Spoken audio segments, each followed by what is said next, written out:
Aujourd'hui, je vous parle de la périostite tibiale, une douleur perçue sur la portion postérieure et médiale du tibia, présente chez beaucoup de triathlètes, en particulier chez les coureurs lorsqu'ils vont poser le pied au sol, donc lors de l'impact.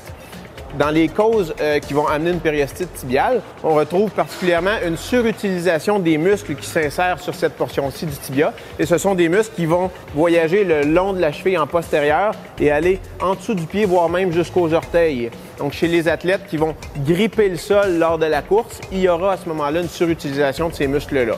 Lorsqu'on regarde maintenant les causes plus extrinsèques d'une périostite tibiale, il y a particulièrement les erreurs d'entraînement. Donc, une progression trop rapide de la vitesse, d'un changement technique, d'une charge totale d'entraînement, voire même une absence de repos. Contrairement à ce que plusieurs croient, le fait d'avoir un pied plat ou un arche plantaire affaissé n'est pas une cause directe pour développer une périostite. Ce que l'on va surtout regarder comme physiothérapeute, c'est la façon dont les gens vont contrôler leur arche lors de la pose du pied au sol.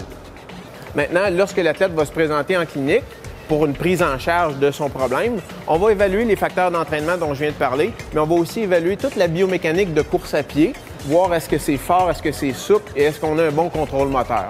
Et on va travailler sur ces éléments-là. Et il y a également un taping qui peut non pas prévenir les blessures au niveau du périoste, mais aider à passer au travers d'un entraînement en réduisant tout simplement les symptômes.